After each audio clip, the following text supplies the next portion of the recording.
13 and also going for a first down. I'll tell you, far from ideal conditions to play in, but neither offense has had much trouble. Plenty of points to go around. First and 10. And he's got it up over the 40 to the 41. It's a 6-yard gain on the ground, and that'll make it 2nd and 4.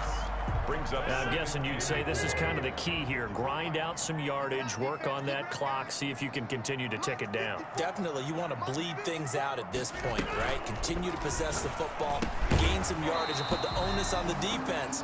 Do they have to use timeouts? What are they going to do to stop you? You're taking charge. Have to give some credit to the defender on that when he read all of his keys perfectly and got a great break on the ball and able to force that incompletion. This a big play for both sides. What will we see here? 3rd and 4. Operating from the gun, Rodgers. And he will not be able to hang on through the contact. It's incomplete. The coverage strong, and now it's 4th down. He did a fine job there of not hitting him before the ball arrived, and I've got to tell you, you can often mistime that play because of the angles of approach. When you're going to get him, sometimes you panic as well. Looking into the snowflakes, and he muffs it. But fortunately, he's able to recover his own fumble, or that could have been trouble. I know there's no magnet in the ball, but sometimes for the punt returner, after such a scramble, it sort of feels that way, doesn't it? He has it, he loses it, somehow the ball finds its way back to him. Atoned for his sin, and you know he's taking a deep sigh of relief right now. And they work this well upfield across the 45. All told, it's an even 30 and a first down. Another carry for their leader and a good one. It's crunch time. They'll need him to continue to be productive in both the run and passing game in order for them to try and snatch a victory. The big play has them all the way out near midfield for a 1st and 10. They'll run with Henry. And the reinforcements come in as they're going to stop him behind the line. 2 yards the loss, 2nd and 12. A loss of 2 brings up 2nd and 12 at the 46-yard line. On 2nd and 12, Tannehill. 6 yards there off the scramble, but it'll still leave him with a 3rd down. It's a gain of 6, and it's 3rd down.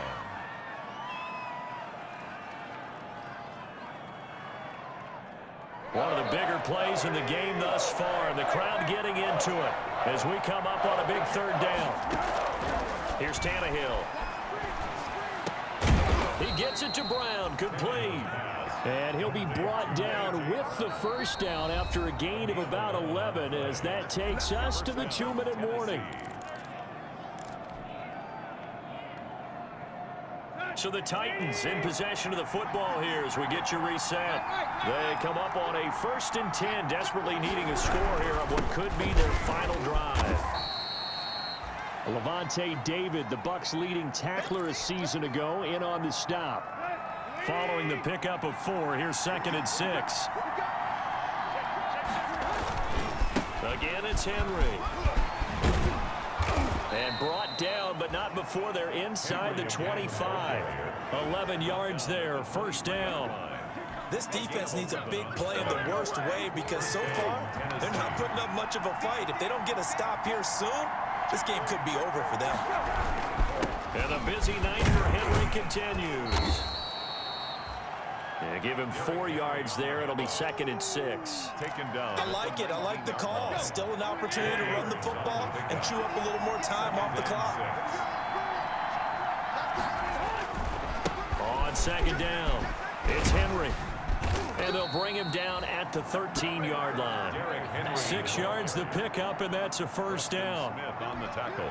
I hope we give enough respect to the big guys up front because they have been getting it done on this drive. The holes have been large, and they've been barreling through and picking up first downs. Down to the 6-yard line on a pickup of 6 as he gets halfway to the goal line. The tackle made at the Hey, when you get good yardage like that on first down, it really does a whole lot of good for your entire offense. But I love the way he's finishing those runs. At the end of things, he's making sure he gets just a little bit extra. The Titans going to use the first of their timeouts as the clock will stop with just under 30 seconds left to go. That's the reason we ball for. Circle round twice for the encore. If you know, you know.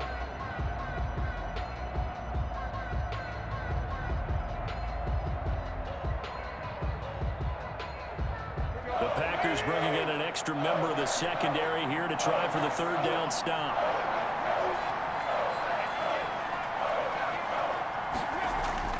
He'll look to throw. To the end zone, but it's incomplete. They took their shot for the end zone, almost cost him. And he made the right play there, knocking it away. But, boy, it looked like he had a chance to come down with the football. If he does that, this thing is over. Instead, he leaves him out there with another chance. One score down. Here we go. They're going to go for it here on fourth down. They snap it to Tannehill. And this is caught. Touchdown. And they've taken the lead here in the final minute. How many people are watching this one right here who gave up? Because that score, they might want to try and rush back into this stadium. Yeah, what looks like is going to be the game-deciding score, although a little bit of time left, so you can't count your chickens before they're hatched. Well, they better come back in here and watch this one because you and I, we're not going anywhere. We want to see this one play out. So with the missed PAT in his rearview mirror, he goes back out to kick this one off. This taken in about 4 yards deep. And they'll get him down right around the 25, actually the 26 officially, so a net gain of 1 there. 26-yard line.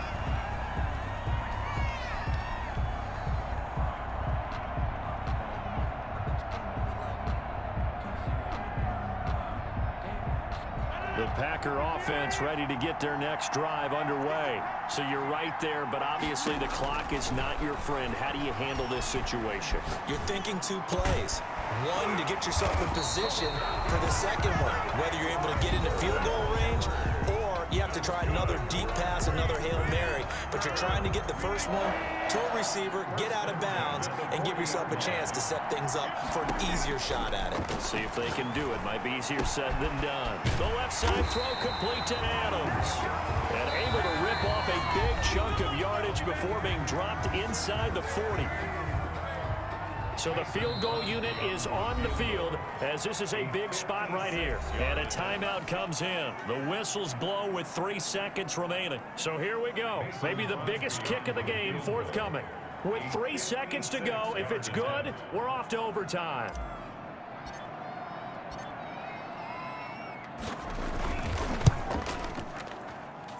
And this doesn't get there. It's no good.